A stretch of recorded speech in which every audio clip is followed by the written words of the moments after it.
نحمده ونصلي على رسوله الكريم اما بعد فاعوذ بالله من الشيطان الرجيم بسم الله الرحمن الرحيم رب اشرح لي صدري ويسر لي امري واحلل عقدة من لساني يفقهوا قولي۔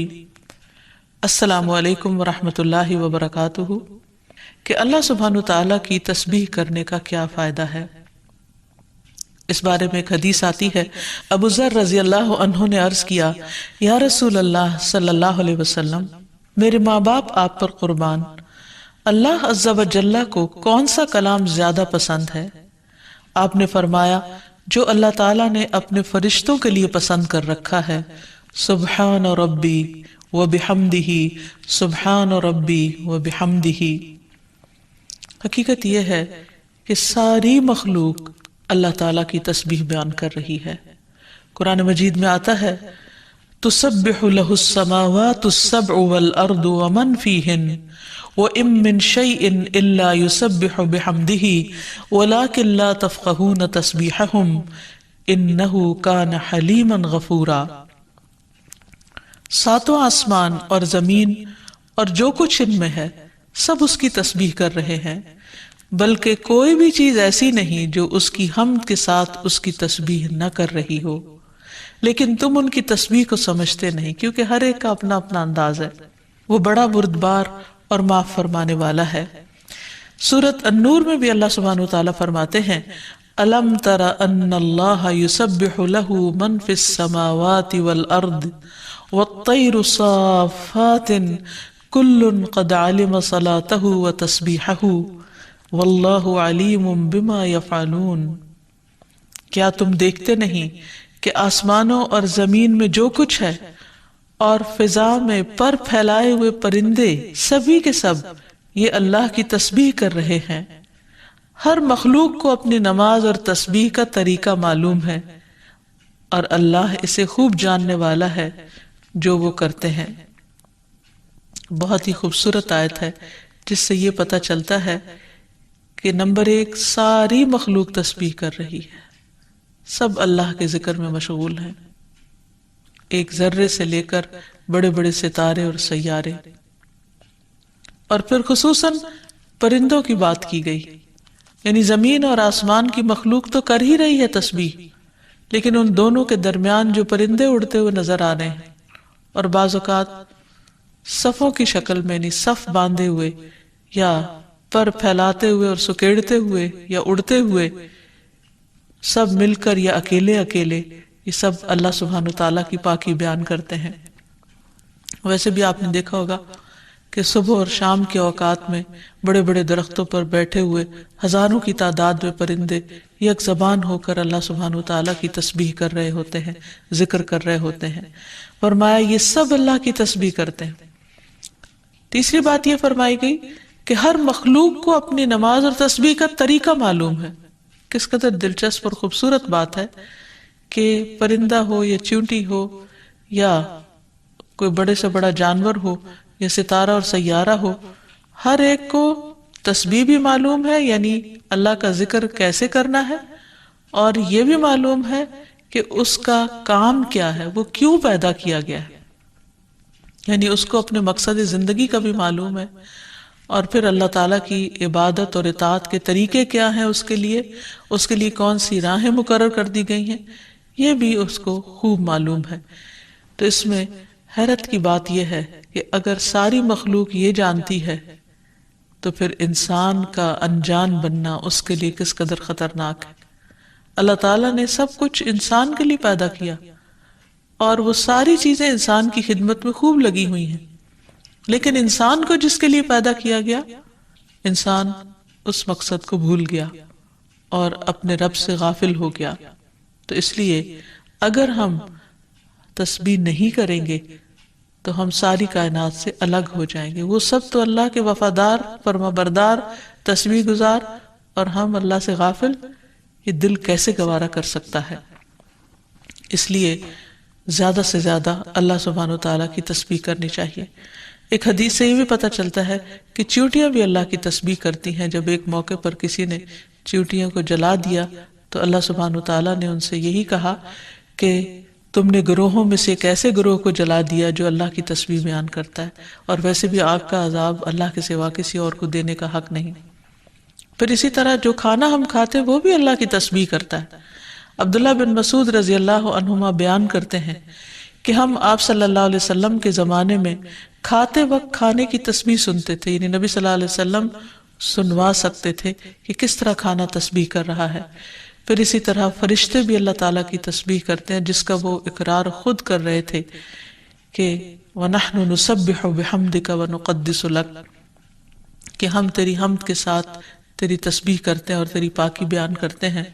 قرآن مجید میں سورۃ الشورى میں بھی آتا ہے وَالْمَلَائِكَةُ يُسَبِّحُونَ بِحَمْدِ رَبِّهِمْ، اور فرشتے اپنے رب کی حمد کے ساتھ اس کی تسبیح کرتے ہیں، یعنی تعریف بھی کرتے ہیں، تسبیح بھی کرتے ہیں۔ تسبیح کا مطلب ہوتا ہے اللہ تعالیٰ کو ہر عیب اور نقص سے پاک قرار دینا، اور حمد ہوتا ہے اللہ تعالیٰ کی تعریف بیان کرنا، یعنی اس کی خوبیوں پر اور اس کے کمالات پر اس کی تعریف کرنا۔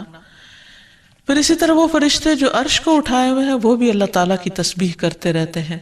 الذین یحملون العرش ومن حولہ یسبحون بحمد ربہم، جو فرشتے عرش اٹھائے ہوئے ہیں اور جو اس کے ارد گرد ہیں سب اپنے پروردگار کی حمد کے ساتھ اس کی تسبیح کرتے ہیں۔ ایک اور جگہ پر آتا ہے وَتَرَى الْمَلَائِكَةَ حَافِّينَ مِنْ حَوْلِ الْعَرْشِ يُسَبِّحُونَ بِحَمْدِ رَبِّهِمْ، نیز اس دن آپ دیکھیں گے یعنی قیامت کے دن کہ فرشتے عرش کے گرد حلقہ باندھے اپنے پروردگار کی تعریف کے ساتھ تسبیح کر رہے ہیں۔ پھر اسی طرح بعض مواقع پر جب وحی نازل ہوئی تو نزول وحی کے وقت حاملین عرش سے لے کر تمام انسانوں کے فرشتوں نے تسبیح کی، یعنی انسان کی ہدایت کے لیے اتنی بہترین کتاب اتاری جا رہی تھی۔ اور تسبیح فرشتوں کی خوراک بھی ہے، یعنی جیسے ہم انسان کھانا پینا کرتے ہیں اسی طرح فرشتوں کو کسی مادی چیز کے کھانے کی ضرورت نہیں ہوتی، وہ ان کی تسبیح جو ہے وہی خوراک ہے۔ اس بارے میں حضرت عائشہ کہتی ہیں کہ میں نے نبی صلی اللہ علیہ وسلم سے پوچھا کہ دجال کے زمانے میں ایمان والوں کا کھانا کیا ہوگا، یعنی اتنا فتنے کا دور ہوگا اور ہر شخص چھپ جائے گا اور چاہے گا کہ وہ اس فتنے سے بچ جائے، تو پھر وہ کیا کھائے گا؟ آپ نے فرمایا جو فرشتوں کا ہے، یعنی تسبیح، تکبیر، تحمید، تحلیل، یعنی اللہ تعالیٰ کی حمد و ثنا کرنا، اللہ کا ذکر کرنا۔ اور تسبیح کیوں نہ کی جائے؟ کیونکہ اللہ سبحانہ وتعالیٰ نے قرآن مجید میں اپنے حبیب محمد صلی اللہ علیہ وسلم کو بارہا تسبیح بیان کرنے کا حکم دیا ہے۔ فرمایا فَسَبِّحْ بِاسْمِ رَبِّكَ الْعَظِيمِ، سو اپنے بہت عظمت والے رب کے نام کی تسبیح کیا کریں۔ پھر ہے سبح اسم ربک الاعلی، اپنے رب کے نام کی تسبیح کریں جو سب سے بلند ہے۔ پھر ہے فسبح بحمد ربک وکن من الساجدین، پس اپنے رب کی حمد کے ساتھ تسبیح کریں اور سجدہ کرنے والوں میں سے ہو جائیں۔ پھر نبی صلی اللہ علیہ وسلم کو ایک اور جگہ پر صبح و شام اللہ تعالیٰ کی تسبیح کرنے کا حکم دیا گیا۔ سورۃ طٰہٰ میں اللہ تعالیٰ فرماتے ہیں فاصبر على ما يقولون وسبح بحمد ربك قبل طلوع الشمس وقبل غروبها ومن آناء الليل فسبح وأطراف النهار لعلك ترضى۔ سو اس پر صبر کرو جو وہ کہتے ہیں، اور سورج طلوع ہونے سے پہلے اور اس کے غروب ہونے سے پہلے اپنے رب کی حمد کے ساتھ تسبیح کرو، اور رات کے کچھ اوقات میں بھی پس تسبیح کرو، اور دن کے کناروں میں بھی، تاکہ تم خوش ہو جاؤ۔ یعنی خوشی کا راز، اطمینان اور سکون کا راز اللہ تعالیٰ کی تسبیح کرنے میں ہے، جو ذکر کا ایک بہترین طریقہ ہے، اور یہ ایمان والوں کی علامت بھی ہے، کیونکہ قرآن مجید میں آتا ہے انما یؤمن بآیاتنا الذین اذا ذکروا بها خروا سجدا وسبحوا بحمد ربهم وهم لا يستكبرون، کہ ہماری آیات پر تو وہی لوگ ایمان رکھتے ہیں کہ جب انہیں ان کے ساتھ نصیحت کی جاتی ہے تو وہ سجدہ کرتے ہوئے گر پڑتے ہیں، یعنی جھک جاتے ہیں، اور اپنے رب کے حمد کے ساتھ اس کی تسبیح کرتے ہیں اور وہ تکبر نہیں کرتے۔ یعنی یہ ہوتی ہے مومن کی شان کہ وہ اللہ کی تعریف میں کھویا ہوتا ہے، اللہ کی پاکیزگی بیان کرتا ہے، وہ اپنے رب کی قدر کو پہچانتا ہے اور اپنے کوتاہیوں کو اور اپنی غلطیوں کو، اسی لیے وہ اللہ تعالیٰ کی پاکی بیان کرتا ہے اور اپنے قصور کا اعتراف کرتا ہے، اور اس کی زبان اللہ کے ذکر سے تر رہتی ہے۔ پھر اسی طرح یہ ہے کہ تسبیح تمام مخلوق کے رزق کی کنجی بھی ہے۔ اللہ کے نبی نوح علیہ السلام کی وفات کا وقت جب قریب آیا تو انہوں نے اپنے بیٹے سے فرمایا کہ میں تمہیں ایک وصیت کر رہا ہوں، سبحان اللہ و بحمدہ کا ورد کرتے رہنا، یہ ہر چیز کی نماز ہے، اس کے ذریعے مخلوق کو رزق ملتا ہے، تو جو شخص یہ چاہتا ہو کہ اس کے رزق میں کشادگی ہو، اسے بھی کثرت کے ساتھ تسبیح کرنی چاہیے۔ جیسے اللہ تعالیٰ قرآن مجید میں حکم بھی دیتے ہیں، یا ایھا الذین آمنوا اذکروا اللہ ذکرا کثیرا وسبحوہ بکرۃ واصیلا، اے ایمان والو اللہ کو بکثرت یاد کیا کرو اور صبح و شام اس کی تسبیح بیان کیا کرو۔ یعنی انسان کو خاص طور پر صبح اور شام کے اوقات میں تسبیح کرنی چاہیے، جس کی تفصیل احادیث میں ہمیں ملتی ہے۔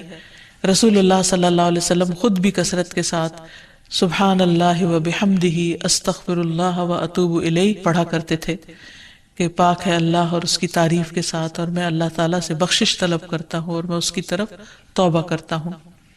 پھر اسی طرح تسبیح اہل جنت کی پکار بھی ہوگی، دعواہم فیہا سبحانک اللہم، کہ ان کی پکار وہاں ہوگی کہ اے اللہ تو پاک ہے ہر عیب سے، ہر کمی کوتاہی سے، ہر نقص سے، یعنی تو بے عیب ہے، منزہ ہے۔ اور یہ اللہ سبحانہ وتعالیٰ کو نہایت پسند ہے کہ اس کی کوئی مخلوق اس کی پاکی بیان کرے، کیونکہ وہ اس کا مستحق ہے، وہ ہے ہی پاک۔ پھر یہ ہے کہ اہل جنت بھی صبح و شام اللہ تعالیٰ کی تسبیح بیان کریں گے، اس لیے ضروری ہے کہ انسان یہ سلسلہ دنیا سے ہی شروع کر دے۔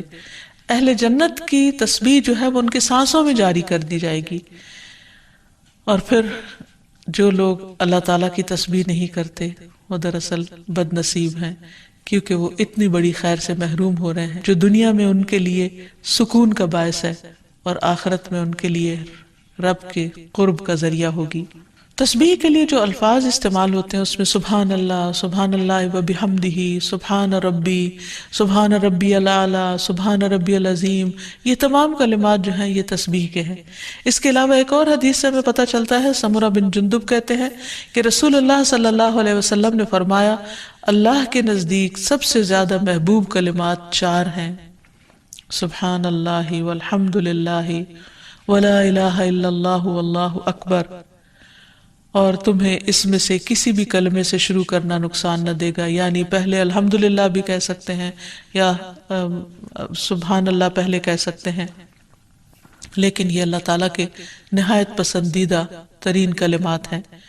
پھر اسی طرح آپ صلی اللہ علیہ وسلم نے یہ بھی فرمایا کہ بے شک تم لوگ اللہ کی عظمت کا جو ذکر کرتے ہو، یعنی تسبیح، تحلیل، تحمید، جو الفاظ بھی کہتے ہو، وہ عرش کے ارد گرد چکر لگاتے ہیں، ان کی ایسی بنبناہٹ ہوتی ہے جیسے شہد کی مکھیوں کی بنبناہٹ، وہ اپنے کہنے والے کا ذکر اللہ کے ہاں کرتے ہیں، کیا تم نہیں چاہتے کہ اللہ کے ہاں تمہارا ذکر ہوتا رہے؟ تو اس سے پتہ چلتا ہے کہ انسان اگر یہ چاہتا ہے کہ اللہ سبحانہ وتعالیٰ کے ہاں اس کا ذکر ہو تو اس کو چاہیے کہ دنیا میں وہ کثرت کے ساتھ تسبیح کرے، کیونکہ تسبیحات کا پڑھنا تمام چیزوں سے بہتر ہے۔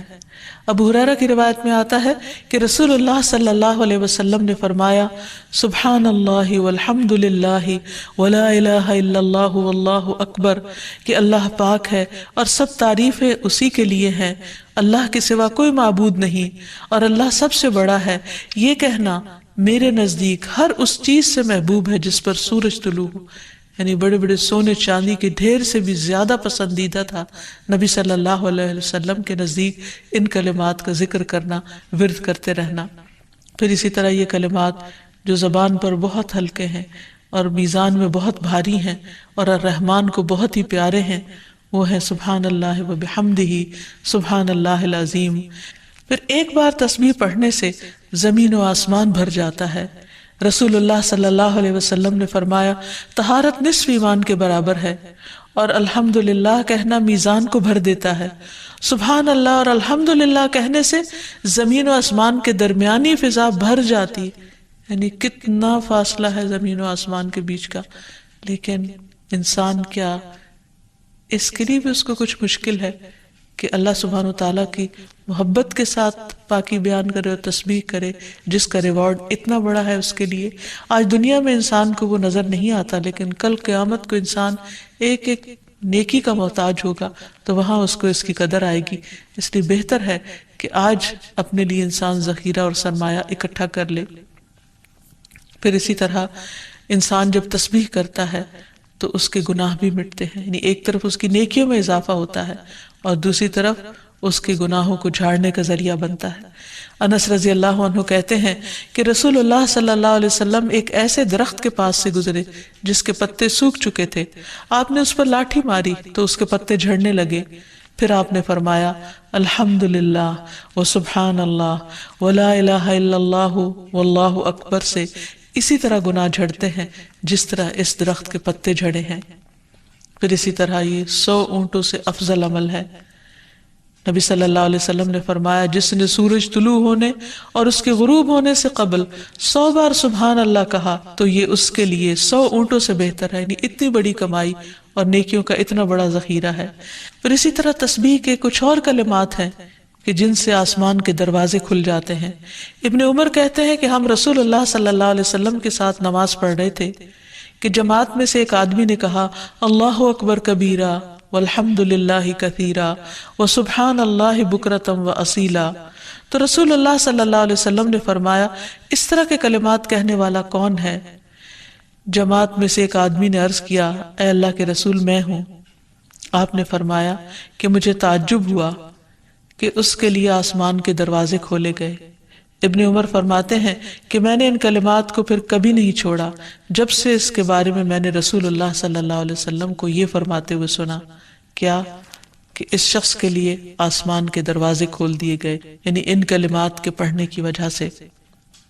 پھر تسبیحات کا پڑھنا جنت میں درخت لگانے کا سبب بنتا ہے. پھر اسی طرح انسان کے تمام جوڑوں کا صدقہ ہر روز اس پر واجب ہو جاتا ہے اور یہ تسبیحات اس کے لیے ہر جوڑ سے صدقے کا باعث بنتی ہیں. پھر یہ ہے کہ تسبیحات عمر میں اضافے کا ذریعہ بھی بنتی ہیں. نبی صلی اللہ علیہ وسلم نے فرمایا اللہ کے نزدیک اس مومن سے افضل کوئی نہیں جسے حالت اسلام میں لمبی عمر دی گئی ہو اس کی تسبیح و تکبیر اور تحلیل کی وجہ سے. پھر اسی طرح انسان کے لیے یہ تسبیحات محرومی سے بچاؤ کا ذریعہ بھی ہیں. رسول اللہ صلی اللہ علیہ وسلم نے فرمایا کچھ دعائیں ایسی ہیں جن کو 100 مرتبہ پڑھنے والا کبھی محروم نہیں ہوتا. سبحان اللہ والحمد للہ ولا الہ الا اللہ واللہ اکبر. یعنی جب انسان کو کوئی حاجت ہو، کوئی ضرورت ہو، کوئی مشکل ہو، کوئی پریشانی ہو تو اللہ سبحانہ وتعالیٰ کا ان الفاظ کے ساتھ ذکر کرنا شروع کر دے، تسبیح کرنا شروع کر دے، کیونکہ یہ باقی رہنے والی نیکیاں ہیں اور دنیا میں بھی انسان کو فائدہ دیتی ہیں اور آخرت میں بھی انسان کے لیے آگ سے بچاؤ کا ذریعہ ہے. حدیث میں آتا ہے رسول اللہ صلی اللہ علیہ وسلم نے فرمایا اپنا بچاؤ حاصل کر لو. صحابہ نے عرض کیا اللہ کے رسول کیا دشمن آ گیا؟ آپ نے فرمایا نہیں، لیکن جہنم سے تمہارا بچاؤ سبحان اللہ والحمد للہ ولا الہ الا اللہ واللہ اکبر سے ہے. اور یہی کلمات باقیات صالحات ہیں. پھر اسی طرح دل کی گھٹن اور سینے کی تنگی کا علاج بھی تسبیح میں ہے. پریشانی، ڈر اور خوف کو دور کرنے کا ذریعہ بھی تسبیحات ہیں. تو ہر موقع کی مناسبت سے انسان کو تسبیح کرتے رہنا چاہیے. جب نعمت کی تکمیل ہو، جیسے نبی صلی اللہ علیہ وسلم نے جب اپنا مشن مکمل کر لیا اور اللہ سبحانہ وتعالیٰ نے ان کی گواہی دے دی کہ ان کا کام پورا ہو چکا ہے، تو اس وقت یہ سورت نازل ہوئی اذا جاء نصر اللہ والفتح ورأیت الناس يدخلون فی دین اللہ افواجا فسبح بحمد ربک واستغفر انہ کان توابا. جب اللہ کی مدد اور فتح آ جائے اور تو لوگوں کو دیکھے کہ وہ اللہ کے دین میں فوج در فوج داخل ہو رہے ہیں تو اپنے رب کی حمد کے ساتھ تسبیح کرو اور اس سے بخشش مانگو، بے شک یقیناً وہ بڑا توبہ قبول کرنے والا ہے. پھر اسی طرح یہ ہے کہ انسان کو صبح و شام سبحان اللہ و بحمدہ کی تسبیح کرنی چاہیے. جو ایسا کرے اس کے تمام گناہ معاف کر دیے جاتے ہیں، خاص سمندر کی جھاگ برابر ہی کیوں نہ ہو. پھر خصوصاً فجر کے بعد انسان 3 بار یہ کلمات پڑھے، سبحان اللہ و بحمدہ عدد خلقہ و رضا نفسہ و زنۃ عرشہ و مداد کلماتہ، اللہ کی تعریف اور اسی کی پاکی ہے، اس کی مخلوق کی تعداد کے برابر، اس کی رضا اور اس کے عرش کے وزن اور اس کے کلمات کی سیاہی کے برابر، یعنی اللہ سبحانہ وتعالیٰ کی تعریف ہر چیز سے زیادہ۔ پھر اسی طرح یہ ہے کہ فجر کے بعد اور عصر کے بعد خصوصی طور پر تسبیح کا وقت ہوتا ہے اور ساری مخلوق اس وقت تسبیح میں مشغول ہوتی ہے۔ پھر رکوع اور سجدوں میں اللہ تعالیٰ کی تسبیح بیان کرنی چاہیے، نماز کے بعد تسبیحات فاطمہ پڑھنی چاہیے، سوتے وقت وہ تسبیحات پڑھنی چاہیے جو نبی صلی اللہ علیہ وسلم نے حضرت فاطمہ کو سکھائی تھی۔ پھر اسی طرح نبی صلی اللہ علیہ وسلم رات کو جب تک نیند نہیں آتی تھی مسلسل تسبیح کرتے رہتے تھے۔ پھر اسی طرح قرآن مجید پڑھتے ہوئے جو آیات آپ کو خوش کرتی ان پر آپ اللہ سبحانہ وتعالیٰ کی تسبیح بیان کرتے۔ پھر اسی طرح بجلی کڑکنے پر یسبح الرعد بحمدہ والملائکۃ من خیفتہ کا پڑھنا، پھر بلندی سے اترتے وقت سبحان اللہ کی تسبیح کرنا، پھر جب کوئی چیز انسان کو فیسینیٹ کرے، تعجب ہو، کوئی چیز حیران کرے یا اچھی معلوم ہو، اس وقت سبحان اللہ کہنا، یہ تمام چیزیں سنت سے ثابت ہیں۔ پھر اسی طرح نبی صلی اللہ علیہ وسلم دن میں 100 بار استغفار کیا کرتے تھے، تو اس لیے ہم سب کو بھی کثرت سے استغفار کرنی چاہیے۔ استغفار بیماریوں کا علاج بھی ہے اور اللہ کے عذاب سے بچانے والا بھی، اللہ سبحانہ وتعالیٰ کی رحمت پانے کا ذریعہ ہے، اور پھر بارش کے نزول کا ذریعہ بھی ہے، زراعت میں برکت کا ذریعہ، کبیرہ اور صغیرہ گناہوں سے معافی کا ذریعہ، اچھا اعمال نامہ پانے کا ذریعہ، یعنی قیامت کے دن انسان کو جن کی بخشش ہوگی ان کو خوشخبری دی جائے گی اور ان کا نامہ اعمال جو ہے وہ بہترین نامہ اعمال ہوگا۔ پھر جنت میں درجات کی بلندی استغفار کی وجہ سے ہوگی۔ تو اس لیے ضروری ہے کہ ہم اٹھتے بیٹھتے اپنے گناہوں کی معافی مانگتے رہیں، اور استغفار کے لیے انسان اپنی زبان میں بھی اللہ تعالیٰ سے بخشش مانگ سکتا ہے، لیکن بہتر یہ ہے کہ اگر انسان قرآنی دعاؤں اور مسنون دعاؤں کا سہارا لے اور ان کو سیکھ بھی لے، کیونکہ یہ ہم سب کی ضرورت ہے۔ سورۃ نوح میں اللہ سبحانہ وتعالی فرماتے ہیں، حضرت نوح علیہ السلام نے اپنی قوم کو استغفار کرنے کو کہا، اور کیا کہا؟ فَقُلْتُ اسْتَغْفِرُوا رَبَّكُمْ، میں نے اپنی قوم سے کہا کہ اپنے رب سے استغفار کرو، اپنے رب سے معافی مانگو، تو نتیجہ کیا ہوگا؟ انہو کان غفارا، بے شک وہ بہت زیادہ معاف کرنے والا ہے، یرسل السماء علیکم مدرارا، تم پر آسمان سے خوب بارشیں برسائے گا، آسمان کو تم پر برسنے والا بنا دے گا، ویمددکم باموال وبنین، تمہیں مال اور بیٹوں سے مدد دے گا، ویجعل لکم جنات، تمہارے لیے باغات بنائے گا، ویجعل لکم انہارا، اور تمہارے لیے نہریں جاری کر دے گا۔ آپ دیکھیں کہ ایک انسان کی خواہش کیا ہوتی کہ اس کو کیا کچھ ملے، یعنی رہنے کا مقام اور حالات جو ہیں وہ پرسکون ہو، پھر اس کے بعد یہ کہ مال ہوں، بیٹے ہوں، باغ ہوں، اور زندگی کی اور آرائشیں اور نعمتیں ہوں۔ یہ ساری چیزیں کہاں سے ملتی ہیں، کیسے ملتی ہیں؟ استغفار سے ملتی ہیں۔ عام طور پر لوگ پریشان ہوتے ہیں، دکھی ہوتے ہیں۔ مثلا ایک شخص ایک بزرگ کی محفل میں آیا اور اس نے کہا کہ میرے حالات بہت تنگ ہیں، مجھے بہت پریشانی ہے، میرا رزق بہت تنگ ہے، تو آپ مجھے کوئی وظیفہ بتائیے۔ تو انہوں نے اس کو کہا کہ کثرت سے استغفار پڑھو۔ دوسرا آیا، اس نے کہا بچوں کی شادی نہیں ہوتی، تو آپ نے اس کو بھی کیا بتایا کہ کثرت سے استغفار کرو۔ تیسرا آیا تو کہنے لگا کہ بہت قحط سالی ہے، فصلیں اچھی نہیں ہوتی، تو آپ نے اس کو بھی استغفار کا بتایا۔ تو کسی نے ان سے پوچھا کہ بھائی 3 لوگ آپ سے 3 ڈفرنٹ مسئلے لے کر آئے ہیں، اپنی پریشانیاں لے کر آئے ہیں، آپ نے تینوں کو ایک ہی چیز بتائی ہے۔ تو اس پر انہوں نے یہی سورۃ نوح کی آیت پڑھ کر سنائی کہ دیکھو یہ قرآن میں اللہ کا وعدہ ہے، اور اللہ کا وعدہ سچا ہے۔ اللہ تعالیٰ کی بات سے بڑھ کر سچی بات کس کی ہو سکتی ہے؟ ہمارے پڑھنے میں کمی کوتاہی ہو سکتی ہے، لیکن اللہ کی بات میں کوئی شک نہیں۔ ذالک الکتاب لا ریب فیہ، یہ وہ کتاب ہے جس میں کوئی شک نہیں۔ لیکن یہ ہے کہ بعض اوقات ہم خود پڑھنے میں کوتاہی کر دیتے ہیں، تو جن کا رشتہ نہ ہو رہا ہو وہ بھی، جن کا ہو چکا ہو اور شادی کے پرابلمز ہو وہ بھی، جن کا ہو چکا اور پھر بچے نہ ہو وہ بھی، ان سب کے لیے ایک ہی وظیفہ ہے، اور وہ کیا ہے؟ استغفار کا۔ پھر اسی طرح ایک اور جگہ پر ایک اور پیغمبر نے اپنے لوگوں سے کہا وَاسْتَغْفِرُوا رَبَّكُمْ ثُمَّ تُوبُوا إِلَيْهِ إِنَّ رَبِّي رَحِيمٌ وَدُودٌ، اپنے رب سے معافی مانگو اور اس کی طرف پلٹ آؤ، بے شک میرا رب رحیم ہے اور اپنی مخلوق سے بہت محبت رکھتا ہے۔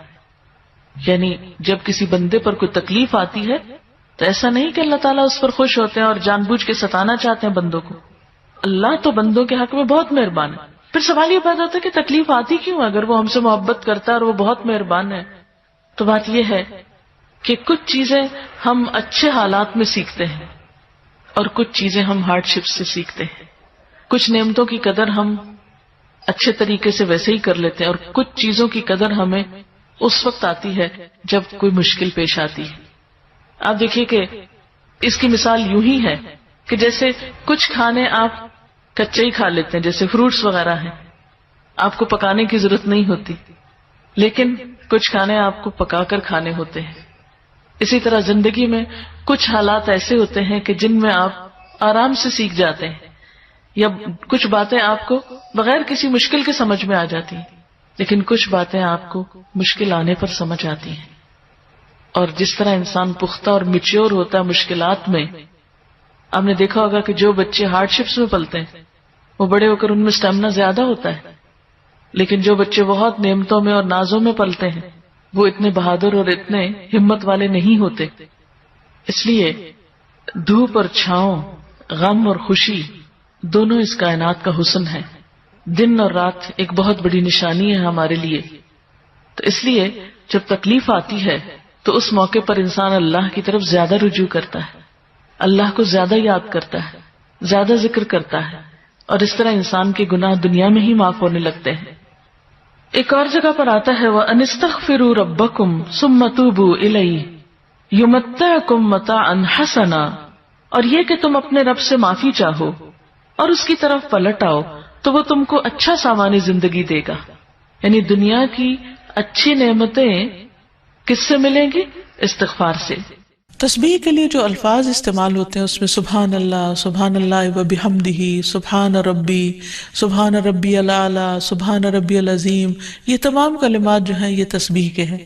اس کے علاوہ ایک اور حدیث سے ہمیں پتہ چلتا ہے، سمرہ بن جندب کہتے ہیں کہ رسول اللہ صلی اللہ علیہ وسلم نے فرمایا اللہ کے نزدیک سب سے زیادہ محبوب کلمات 4 ہیں، سبحان اللہ والحمد للہ ولا الہ الا اللہ واللہ اکبر، اور تمہیں اس میں سے کسی بھی کلمے سے شروع کرنا نقصان نہ دے گا، یعنی پہلے الحمدللہ بھی کہہ سکتے ہیں یا سبحان اللہ پہلے کہہ سکتے ہیں، لیکن یہ اللہ تعالیٰ کے نہایت پسندیدہ ترین کلمات ہیں۔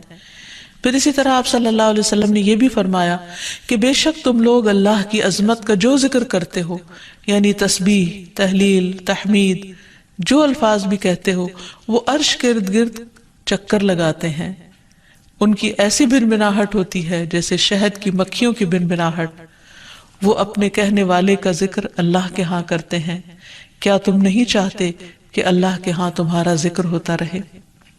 تو اس سے پتہ چلتا ہے کہ انسان اگر یہ چاہتا ہے کہ اللہ سبحانہ وتعالیٰ کے ہاں اس کا ذکر ہو تو اس کو چاہیے کہ دنیا میں وہ کثرت کے ساتھ تسبیح کرے، کیونکہ تسبیحات کا پڑھنا تمام چیزوں سے بہتر ہے۔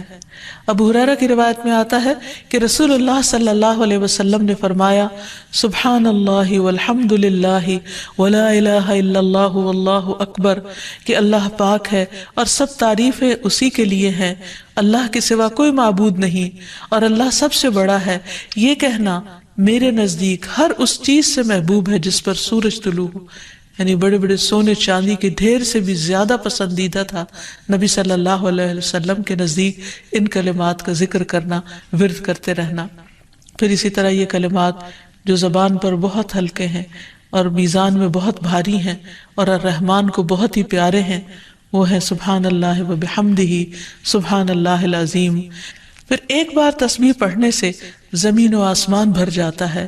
رسول اللہ صلی اللہ علیہ وسلم نے فرمایا طہارت نصف ایمان کے برابر ہے، اور الحمدللہ کہنا میزان کو بھر دیتا ہے۔ سبحان اللہ اور الحمدللہ کہنے سے زمین و آسمان کے درمیانی فضا بھر جاتی، یعنی کتنا فاصلہ ہے زمین و آسمان کے بیچ کا، لیکن انسان کیا اس کے لیے بھی اس کو کچھ مشکل ہے کہ اللہ سبحانہ و تعالیٰ کی محبت کے ساتھ پاکی بیان کرے اور تسبیح کرے، جس کا ریوارڈ اتنا بڑا ہے اس کے لیے۔ آج دنیا میں انسان کو وہ نظر نہیں آتا، لیکن کل قیامت کو انسان ایک ایک نیکی کا محتاج ہوگا تو وہاں اس کو اس کی قدر آئے گی۔ اس لیے بہتر ہے کہ آج اپنے لیے انسان ذخیرہ اور سرمایہ اکٹھا کر لے۔ پھر اسی طرح انسان جب تسبیح کرتا ہے تو اس کے گناہ بھی مٹتے ہیں، یعنی ایک طرف اس کی نیکیوں میں اضافہ ہوتا ہے اور دوسری طرف اس کے گناہوں کو جھاڑنے کا ذریعہ بنتا ہے۔ انس رضی اللہ عنہ کہتے ہیں کہ رسول اللہ صلی اللہ علیہ وسلم ایک ایسے درخت کے پاس سے گزرے جس کے پتے سوکھ چکے تھے، آپ نے اس پر لاٹھی ماری تو اس کے پتے جھڑنے لگے، پھر آپ نے فرمایا الحمدللہ وسبحان اللہ ولا الہ الا اللہ واللہ اکبر سے اسی طرح گناہ جھڑتے ہیں جس طرح اس درخت کے پتے جھڑے ہیں۔ پھر اسی طرح یہ 100 اونٹوں سے افضل عمل ہے۔ نبی صلی اللہ علیہ وسلم نے فرمایا جس نے سورج طلوع ہونے اور اس کے غروب ہونے سے قبل 100 بار سبحان اللہ کہا تو یہ اس کے لیے 100 اونٹوں سے بہتر ہے، یعنی اتنی بڑی کمائی اور نیکیوں کا اتنا بڑا ذخیرہ ہے۔ پھر اسی طرح تسبیح کے کچھ اور کلمات ہیں کہ جن سے آسمان کے دروازے کھل جاتے ہیں۔ ابن عمر کہتے ہیں کہ ہم رسول اللہ صلی اللہ علیہ وسلم کے ساتھ نماز پڑھ رہے تھے کہ جماعت میں سے ایک آدمی نے کہا اللہ اکبر کبیرہ والحمد للہ کثیرا وسبحان اللہ بکرۃ واصیلا، تو رسول اللہ صلی اللہ علیہ وسلم نے فرمایا اس طرح کے کلمات کہنے والا کون ہے؟ جماعت میں سے ایک آدمی نے عرض کیا اے اللہ کے رسول میں ہوں۔ آپ نے فرمایا کہ مجھے تعجب ہوا کہ اس کے لیے آسمان کے دروازے کھولے گئے۔ ابن عمر فرماتے ہیں کہ میں نے ان کلمات کو پھر کبھی نہیں چھوڑا جب سے اس کے بارے میں نے رسول اللہ صلی اللہ علیہ وسلم کو یہ فرماتے ہوئے سنا، کیا کہ اس شخص کے لیے آسمان کے دروازے کھول دیے گئے، یعنی ان کلمات کے پڑھنے کی وجہ سے۔ پھر تسبیحات کا پڑھنا جنت میں درخت لگانے کا سبب بنتا ہے۔ پھر اسی طرح انسان کے تمام جوڑوں کا صدقہ ہر روز اس پر واجب ہو جاتا ہے، اور یہ تسبیحات اس کے لیے ہر جوڑ سے صدقے کا باعث بنتی ہیں۔ پھر یہ ہے کہ تسبیحات عمر میں اضافے کا ذریعہ بھی بنتی ہیں۔ نبی صلی اللہ علیہ وسلم نے فرمایا اللہ کے نزدیک اس مومن سے افضل کوئی نہیں جسے حالت اسلام میں لمبی عمر دی گئی ہو اس کی تسبیح و تکبیر اور تحلیل کی وجہ سے۔ پھر اسی طرح انسان کے لیے یہ تسبیحات محرومی سے بچاؤ کا ذریعہ بھی ہیں۔ رسول اللہ صلی اللہ علیہ وسلم نے فرمایا کچھ دعائیں ایسی ہیں جن کو 100 مرتبہ پڑھنے والا کبھی محروم نہیں ہوتا، سبحان اللہ والحمد للہ ولا الہ الا اللہ واللہ اکبر، یعنی جب انسان کو کوئی حاجت ہو، کوئی ضرورت ہو، کوئی مشکل ہو، کوئی پریشانی ہو تو اللہ سبحانہ وتعالیٰ کا ان الفاظ کے ساتھ ذکر کرنا شروع کر دے، تسبیح کرنا شروع کر دے، کیونکہ یہ باقی رہنے والی نیکیاں ہیں اور دنیا میں بھی انسان کو فائدہ دیتی ہیں اور آخرت میں بھی انسان کے لیے آگ سے بچاؤ کا ذریعہ ہے۔ حدیث میں آتا ہے رسول اللہ صلی اللہ علیہ وسلم نے فرمایا اپنا بچاؤ حاصل کر لو۔ صحابہ نے عرض کیا اللہ کے رسول کیا دشمن آ گیا ہے؟ آپ نے فرمایا نہیں، لیکن جہنم سے تمہارا بچاؤ سبحان اللہ والحمد للہ ولا الہ الا اللہ واللہ اکبر سے ہے، اور یہی کلمات باقیات صالحات ہیں۔ پھر اسی طرح دل کی گھٹن اور سینے کی تنگی کا علاج بھی تسبیح میں ہے، پریشانی، ڈر اور خوف کو دور کرنے کا ذریعہ بھی تسبیحات ہیں۔ تو ہر موقع کی مناسبت سے انسان کو تسبیح کرتے رہنا چاہیے۔ وہ سلامتی والے ہیں، سلامتی عطا کرتے ہیں، آؤ ہم اللہ سے بات کرتے ہیں، اللہ سے دعا کرتے ہیں۔ پھر وہ اپنی پریشانیوں کو دعا کی صورت میں اللہ سے کہتی یا اللہ مجھے اسکول سے ڈر لگتا ہے، یا اللہ میرے امی ابو میرے ساتھ نہیں ہوتے، یا اللہ مجھے وہاں کے لوگ اچھے نہیں لگتے، یا اللہ آپ السلام ہیں، آپ ہی مجھے محفوظ رکھیں۔ اور سبحان اللہ اس کے چہرے پر دوبارہ مسکراہٹ آ جاتی ہے، اس کا جسم پرسکون ہو جاتا ہے۔ الحمدللہ ہم انشاءاللہ اس دعا کو باقاعدگی سے پڑھتے رہیں گے یہاں تک کہ وہ مشکل حالات کا سامنا کرنا سیکھ جائے اور اللہ اسے سکون عطا کر دے۔ اور آگے لکھا ہوا جزاک اللہ خیرن، ان شفا کی دعاؤں کو اس انداز سے سکھانے کے لیے جو ہمارے روزمرہ کے مسائل سے جڑا ہوا. یعنی ہم ان دعاؤں کو اپنی جگہ پڑھ لیتے ہیں، بس روٹین پوری کر لیتے ہیں، اور جب سچویشن میں پڑ جاتے ہیں، مصیبت میں پڑتے ہیں، تو پھر دعا یاد نہیں ہوتی. تو اس لیے یہاں پر کیا کرنا ہے؟ السلام، اللہ آپ السلام ہیں، آپ مجھے اس بیماری سے شفا دیں گے. المؤمن، امن دینے والا. بیماری انگزائٹی لاتی ہے، کیا پتا میں مر جاؤں، پتا نہیں کیا خرابی ہو جائے. سرجری کے وقت گھبراہٹ ہو رہی ہے آپ کو کہ پتہ نہیں وہ کچھ انجری نہ ہو جائے، پتہ نہیں کوئی غلط کام نہ ہو جائے، پتہ نہیں میں دوبارہ انستھیزیا سے واپس نکلتی بھی ہوں کہ نہیں. یہ سارے خوف ہوتے ہیں نا. تو اللہ تعالیٰ کے ناموں سے اللہ کو پکار کے اطمینان میں آ جائیے کہ اللہ تعالیٰ المؤمن ہے، امن دینے والا ہے، مومن بندوں کی تصدیق کرنے والا ہے، اپنے اولیاء کو امن دینے والا ہے، وہ مخلوق پہ ظلم نہیں کرتا، وہ مجھے ضرور اس مشکل سے نکالے گا. پھر المہیمن، مہیمن کے 3 معنی ہیں. نمبر 1 کسی کو خوف سے امن دے، نمبر 2 ہر وقت نگہبانی کرے، نمبر 3 کسی کا کوئی حق ضائع نہ ہونے دے. سبحان اللہ، یہ ہے ہمارا رب کہ وہ کسی کا حق ضائع نہیں ہونے دیتا. تو مخلوق پر نگران ہے، وہ ہر طرح سے حفاظت کرتا ہے. العزیز، زبردست، غالب، ہر کمزور کے لیے پناہ گاہ. ہم عزیز کے سہارے پہ جی رہے ہیں، تو جو بھی بیمار ہو، کمزور ہو، وہ کیا کرے؟ اللہ کا سہارا پکڑے، کیونکہ وہ ساری مخلوق پہ غالب ہے. وہ بیماری کے جراثیموں پہ بھی غالب ہے، وہ آپ کو شفا دینے پہ پورا طرح قادر ہے، بندوں کی مدد کرنے پر غالب ہے. ینصر من یشاء وہو العزیز الرحیم، وہ مدد کرتا ہے جس کی چاہتا ہے، اور وہی سب پر غالب، نہایت رحم کرنے والا ہے. الجبار، جبار کہتے ہیں اپنی مرضی منوانے والا، جو دوسرے کو اپنا کام کرنے پہ مجبور کر دے.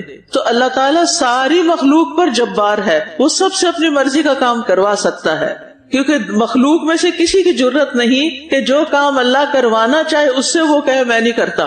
سورج کو کہے نکلو، وہ کہتا میں نہیں نکلتا، یہ نہیں ہو سکتا. پھر اسی طرح الجبار کا ایک اور معنی بھی ہے، ٹوٹے دلوں کو جوڑنے والا. جبر وہ ہڈی جوڑ تو کہتے ہیں نا، وہ جو کھپچیاں سے رکھتے تھے، جبر الکسر کہتے ہیں اس کو، ٹوٹی چیز کو جوڑنا. تو ٹوٹے دلوں کو، پھٹے دلوں کو جوڑنے والا ہے. یعنی بیماری میں آپ کا دل کیا ہے، ٹوٹ جا رہا ہے، تو وہ جبار کیا کرے گا، اس کو جوڑ دے گا، آپ ٹھیک ہو جائیں گے. المتکبر، المتکبر کے بھی 3 معنی ہیں. نمبر 1 تعظیم کا حقدار، سب سے بڑا. نمبر 2 برائیوں سے برتر، اوپر، ہر طرح کی کمزوریوں سے. اور نمبر 3 ظلم کرنے سے برتر، وہ کسی پر ظلم نہیں کرتا، وہ بڑائی اور عظمت والا ہے. وَلَهُ الْكِبْرِيَاءُ فِي السَّمَاوَاتِ وَالْأَرْضِ، اور اسی کے لیے آسمانوں اور زمین میں سب بڑائی ہے. سبحان اللہ عما یشرکون، پاک ہے اللہ، میں اللہ کی پاکی بیان کرتی ہوں ان سب سے جو وہ شریک ٹھہراتے ہیں. یعنی اللہ کا کوئی ند، ہمسر، شریک ہے ہی نہیں. هو اللہ الخالق البارئ المصور، وہ اللہ خالق ہے، بارئ ہے، مصور ہے. یہ پیدائش کے 3 مراحل کا ذکر ہو رہا ہے. سب سے پہلے چیز بنانے سے پہلے اس کا اندازہ لگانا اور خاکہ بنانا، یہ خلق کہلاتا ہے. چیز کو وجود میں لانا، اس میں روح پھونک دینا، یہ برئ کہلاتا ہے، بارئ سے. اور پھر چیز کو مکمل وجود میں لانا، تصویر دینا.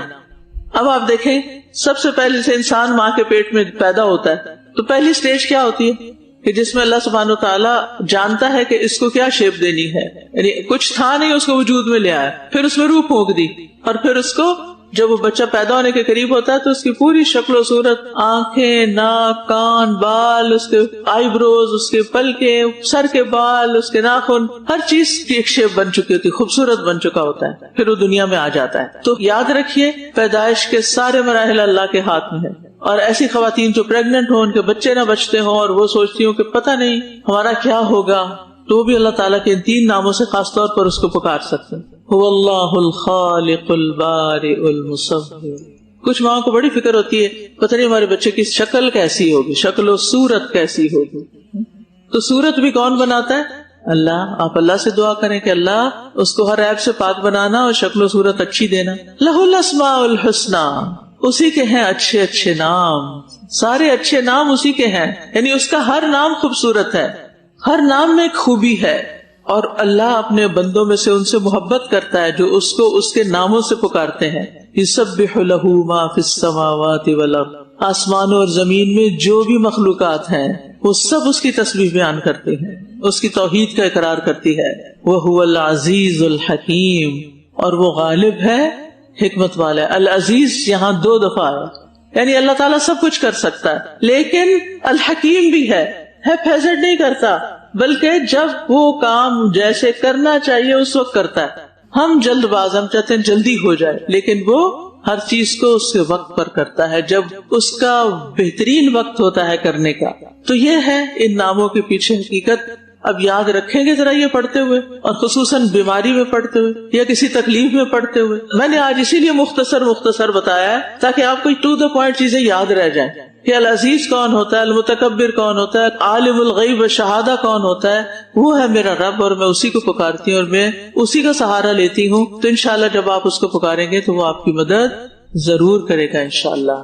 ٹھیک ہے، آج آپ نے کم از کم ایک دفعہ، پلیز کم از کم ایک دفعہ کتاب کھول کے ان ناموں پہ غور کرتے ہوئے ایک دفعہ اس کو پڑھنا ہے. ویسے تو کسی ایک نماز میں ضرور پڑھ لیا کرے. مجھے یہ آیات بے حد پسند ہے، یاد دہانی ہو جاتی ہے نا. اللہ تعالیٰ کو پسند ہے نا کہ ہم اس کے اچھے ناموں سے اس کو پکارے، اس نے خود حکم دیا. چلیے اس بات کو سمجھنے کے لیے میں آپ کے لیول پہ لاتی ہوں. کیا جب آپ کو کوئی پیار سے بلاتا ہے، آپ کا نام یاد رکھتا ہے، تو آپ کو کیسا لگتا ہے؟ بہت اچھا.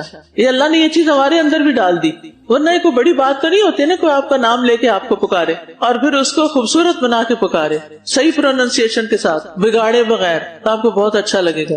تو جب ہم بہت محبت سے اللہ کا نام لیں گے تو اللہ کو بھی بہت اچھا لگا. اب دیکھیں یہ ساری جتنی بھی اس چیپٹر کی آیات اور دعائیں وغیرہ تھی نا، ان کے پیچھے مقصد کیا تھا کہ ہم اللہ تعالیٰ سے اپنا کنیکشن مضبوط کر لیں. جب کر لیں گے نا، ایمان مضبوط ہوگا تو آدھی بیماریاں ویسے ہی ختم ہو جائیں گی، خصوصاً ذہنی، دماغی اور جذباتی اور قلبی اور نفسیاتی. یہ بیماریاں جو ہیں یہ رخصت ہو جائیں گی. جب یہ رخصت ہوتی ہے نا تو انسان چاہے جسمانی طور پہ کمزور ہو لیکن مضبوط ہوتا ہے، تو پھر اس سے وہ بیماری سے فائٹ کر سکتا ہے. حدیث میں آتا ہے، صحیح مسلم کی حدیث ہے، عبداللہ ابن عمرو ابن العاص سے روایت ہے، وہ کہتے ہیں کہ میں نے رسول اللہ صلی اللہ علیہ وسلم کو فرماتے ہوئے سنا کہ اللہ نے آسمان اور زمین کی تخلیق سے 50,000 سال پہلے مخلوقات کی تقدیریں لکھ دی اور اللہ کا عرش پانی پر تھا. تو کب لکھا گیا تھا یہ سب کچھ؟ مثلاً میں اور آپ اس وقت یہاں بیٹھے ہوئے ہیں، یہ اللہ کی کتاب میں کب لکھا گیا تھا؟ زمین آسمان کی تخلیق سے بھی 50,000 سال پہلے. کسی کو تاریخ پتہ ہے کہ آسمان کب پیدا ہوئے تھے؟ کوئی جانتے ہیں آپ زمین کب بنی تھی؟ کسی کے پاس کوئی ڈیٹ لکھی ہوئی ہے؟ نہیں. ہمیں تو یہ بھی نہیں پتا کہ زمین آسمان کب بنے تھے. تو جب بھی بنے تھے اس سے بھی 50,000 سال پہلے یہ لکھا گیا تھا کہ یہ لڑکیاں اس وقت اس کمرے میں یہ بات بیٹھ کر سن رہی ہوں گی. یہ اللہ کو اس وقت سے معلوم. اور پھر آج اگر ہمیں کسی نے کوئی ایسی بات کہہ دی جس سے ہمیں دکھ پہنچا، تو یہ بھی جبھی سے اللہ کو پتا تھا کہ فلاں بندی فلاں کو اس طرح ٹیز کرے گی، اس طرح تکلیف پہنچائے گی، کس دن کا ٹیمپریچر کیا ہوگا، کس دن کون مرے گا، کون جیے گا، سب اللہ کو پتا ہے. اسی لیے کہتے کہ احاط اللہ بکل شیء علما، اللہ نے اپنے علم سے ہر چیز کو گھیر رکھا ہے. وہ ان چیزوں کا خالق بھی ہے، مالک بھی ہے، اور ان پہ پورا کنٹرول بھی رکھتا ہے. تو جو آزمائشیں آتی ہیں، جو بیماریاں آتی ہیں، جو تکلیفیں آتی ہیں، یہ تقدیر کا حصہ ہوتی ہیں. حسن بصری کہتے ہیں بے شک اللہ نے مخلوقات کو پیدا کیا تو ان کے ساتھ ان کی تقدیر کو پیدا کیا اور ان کی عمروں کو تقدیر کے مطابق تقسیم کیا کہ کون کتنا جیے گا. ان کے رزق کو تقدیر کے مطابق تقسیم کیا. آزمائش اور صحت اور تندرستی کو بھی تقدیر کے مطابق تقسیم کیا. ان ذلک علی اللہ یسیر. تو یہ بات اللہ کے لیے بڑی معمولی ہے، کیونکہ اللہ تعالیٰ گزشتہ اور موجودہ اور آئندہ کی ہر بات کو جانتا ہے. تو اس سے پتہ چلتا ہے کہ جب کوئی تکلیف آئے تو ہمیں صبر کرنے کے لیے کیا بات فائدہ دیتی ہے؟ مکتوب. یہ تو ہونا ہی تھا، یہ تو لکھا ہوا تھا، تو چیزیں ہلکی ہو جاتی ہیں. ہمارے ہاں یہ کلچر نہیں ہے یہ بات سمجھنے کا یا کہنے کا، مکتوب کا. ایک دفعہ میں عمرے یا حج پر گئی تو وہاں پر ایک ٹیکسی ڈرائیور کے ساتھ ہم لوگ کہیں جا رہے تھے، تو شاید وہ رستہ بھول گیا یا کیا ہوا، مجھے ایگزیکٹلی سچویشن یاد نہیں. تو اس سے تھوڑی سی پریشانی ہوئی تو کہنے لگا مکتوب، آرام سے بیٹھو مکتوب. یہ لکھا ہوا تھا کہ ہم نے اس سڑک سے جانا ہے. ہو گیا، وہ بھول گئے ہم. اچھا جب یہ بندہ کہتے تھے تو لکھا ہوتا یہ تو ہونا ہی تھا، یہ تو ہونا ہی تھا. ہو گیا بس، اب کیا کرے، اب اس میں واویلا کیسا، تو پھر انسان کے لیے اس کو سہنا آسان ہو جاتا ہے. جب ہم کسی بھی چیز کو ایکسپٹ کر لیتے ہیں نا، کسی انسان کو ایز از ایکسپٹ کر لیتے ہیں یہ ایسا ہی ہے، تو پھر آپ کی نظر بدل جاتی ہے، پھر آپ کی ایکسپیکٹیشنز اس سے وہ نہیں رہتی جو ان ریئلسٹک ہو. پھر آپ کو یہ ہوتا ہے کہ یہ ایسا ہے اور مجھے اس کے مطابق اس طرح معاملہ کرنا ہے، میں اس کو نہیں بدل سکتی. مجھے کس کو بدلنا ہے؟ اپنے آپ کو بدلنا ہے. ماں باپ کا ایک بچہ ہوتا ہے بڑا ہی شریف، بڑا ہی فرما بردار، بڑا ہی اچھا، تو اس کے ساتھ معاملہ آسان ہوتا ہے ان کا. لیکن دوسرا بچہ اس کے بالکل برعکس ہوتا ہے. سورۃ کہف پڑھی ہوگی آپ نے، اس میں آتا نا کہ وہ ایک بچہ تھا جس کو خضر علیہ السلام نے مار ڈالا تھا، تو اس کی وجہ کیا بتائی تھی کہ بڑے ہو کر اس نے اپنے ماں باپ کو بڑا تنگ کرنا تھا، یعنی یہ اس نیچر کا بچہ تھا، اس نے ایسا کرنا تھا. اب آپ دیکھیے کہ ایک بچہ بڑا ہی اچھا ہے، دوسرا بچہ انتہائی تنگ کرتا ہے، ایک بچہ بات مانتا ہے، ایک نہیں مانتا. تربیت دونوں کی آپ نے ایک ہی جیسے کی ہے، تو اب ڈیلنگ کیسے کریں گے آپ کہ یہ ایسا ہی ہے، مجھے یہ ایکسپٹ کرنا ہے کہ ایسا ہے، اس نے جلدی بات نہیں ماننی. لہٰذا مجھے وہ طریقے سوچنے چاہیے کہ جس سے میں اس کو سمجھ کر اس طریقے پہ بات کروں کہ اس کے لیے بات ماننا آسان ہے. کچھ لوگ سیدھی سیدھی بات سمجھ لیتے ہیں، کچھ لوگ اس کے اندر ایسی عیب چینی کرتے ہیں کہ آپ پریشان ہو جاتے ہیں کہ شاید میں ہی غلط ہوں. نہیں، وہ ان کی عادت ہے، آپ بس ایکسپٹ کر لیں انہوں نے ایسا کرنا ہے، اور پہلے سے ہی آپ سوچ کے رکھیں انہوں نے ایسے ہی جواب دینا ہے، انہوں نے یہ کرنا ہے. بعض اوقات ایسا ہوتا نا کہ آپ کو پلان بناتے ہیں، گھر میں بتاتے ہیں کہ آج ہم فلاں جگہ چلیں گے. اچھا، سارے بچے راضی ہو جاتے، ایک ہے تو میں نے نہیں جانا. اگر آپ نے پہلے سے یہ سوچ رکھا ہے نا کہ اس نے ایسے کہنا ہے، تو پھر آپ ہرٹ نہیں ہوں گے، کیونکہ آپ نے پہلے سے اس سے کیا توقع رکھی کہ یہ ایسا ہی ہے. کچھ لوگ ہوتے ہیں نا، وہ جب ملتے ہیں وہ کوئی نہ کوئی آپ کے اندر عیب نکالتے ہیں، کوئی خامی نکالتے ہیں، آپ کی کوئی غلطی یاد کراتے ہیں. آپ تو ملتے ہی نہیں، آپ تو یہاں ہوتے ہی نہیں، آپ تو ایسا ہے اور آپ تو ویسا ہے، یعنی تکلیف دینے والی باتیں کرتے ہیں. اب جب وہ آپ کو نظر آ جائیں گے تو آپ پہلے سے کیا سوچ کے رکھیں گے؟ جب پتا ہو نا ڈاکٹر نے سوئی لگانی ہے تو آپ کیا کرتے ہیں؟ بس 1 سیکنڈ کی بات ہے، لگے گی، بس یہ تو ہونا ہے ابھی، تو آپ پہلے سے تیار ہوتے ہیں ذہنی طور پہ. تو ایسے لوگوں کو دیکھ کے آپ ذہنی طور پہ پہلے سے ہی تیار ہو جاتے ہیں، انہوں نے ایسی جلی کٹی باتیں کرنی ہے، یہ ان کی شخصیت کا حصہ ہے، ان کا یہ سٹائل ہے، ان کی تربیت ایسے ہوئی ہے، ان کی ہسٹری ایسے ہی ہے، یہ ایسے ہی ہے. اتنا مائنڈ کرنے کی کیا ضرورت، اتنا سر پہ سوار کرنے کی کیا ضرورت، یہ تو ایسا ہی ہے. کیونکہ پتہ کیا ہوتا ہے، جب ہم اسے ایکسپٹ نہیں کرتے نا، پھر ہم بحث شروع کر دیتے ہیں، پھر ہم اپنے آپ کو جلانا شروع کر دیتے ہیں، انہوں نے یہ کیوں کہہ دیا، پھر ہم اس بات کو سوچتے سوچتے سوچتے اپنی صحت خراب کر لیتے ہیں. کچھ لوگوں سے تو کبھی کبھی پالا پڑتا ہے نا، الحمدللہ ایسے لوگ اللہ بچا کے رکھے، اور کچھ لوگوں سے تو روز پڑھنا ہوتا ہے، روز ہی ان سے کچھ نہ کچھ سننا پڑتا ہے. تو جب آپ کو پتا ہوگا یہ ایسا ہی ہے، ایک کان سے سونا دوسرے سے نکالا، اپنا کام کیا، یہ ایسا ہی ہے. ٹھیک ہے، ایسے لوگ پھر کیوں ہوتے ہیں زندگی میں؟ وہ میں نے پچھلے سبق میں آپ کو بتایا تھا، آزمائشیں کیوں آتی، ہمیں کیا بنانے کے لیے آتے ہیں، ہمیں اسٹرانگ کرنے کے لیے آتے ہیں، ہمارا امتحان ہوتا ہے. تو بہرحال تقدیر پر ایمان ہمارے دین کا حصہ ہے. کوئی بھی شخص جو تقدیر کو نہ مانے وہ مومن نہیں ہو سکتا. اور اس کا مطلب کیا قضاء اور قدر کا؟ اس کا مطلب یہ ہے کہ انسان پورا یقین رکھے کہ کائنات میں جو کچھ بھی ہو رہا ہے یہ اللہ کے فیصلوں کی وجہ سے ہو رہا ہے، اللہ کے فیصلے ہیں یہ. اب مثلاً آپ اپنی شادی پہ پریشان ہیں، یا آپ کی زندگی میں کوئی حادثہ ہوا، آپ سوچتے میرا اس شخص سے کیوں پالا پڑ گیا، یہ اللہ کا فیصلہ تھا، یہ ہونا تھا، ہو گیا. کیوں ہوا اس کی حکمت اللہ کو پتا ہے. لیکن اگر آپ غور و فکر کریں تو آپ کو اس حادثے یا اس مسئلے کے پیچھے کئی فوائد بھی نظر آئیں گے کہ اگر وہ مسئلہ نہ ہوتا تو آپ آج یہاں نہ ہوتے. آپ کو بنانے میں آپ کے مہربانوں کا حصہ بھی ہے جنہوں نے آپ کی اچھی تربیت کی، آپ کو بہت کچھ دیا، اور آپ کو آج جو آپ ہیں وہ بنانے میں ان لوگوں کا بھی حصہ ہے جنہوں نے آپ کے لیے مشکلات کھڑی کی. اگر وہ کھڑی نہ کرتے تو آپ اتنے اسٹرانگ نہ ہوتے، آج آپ یہاں نہ ہوتے، آج آپ یہ نہ ہوتے جو آج آپ ہیں. تو یہ اللہ کے فیصلے سے ہوا، اللہ کا فیصلہ تھا. ما اصاب من مصیبت الا باذن اللہ، کوئی مصیبت اللہ کے اذن کے بغیر نہیں آتی.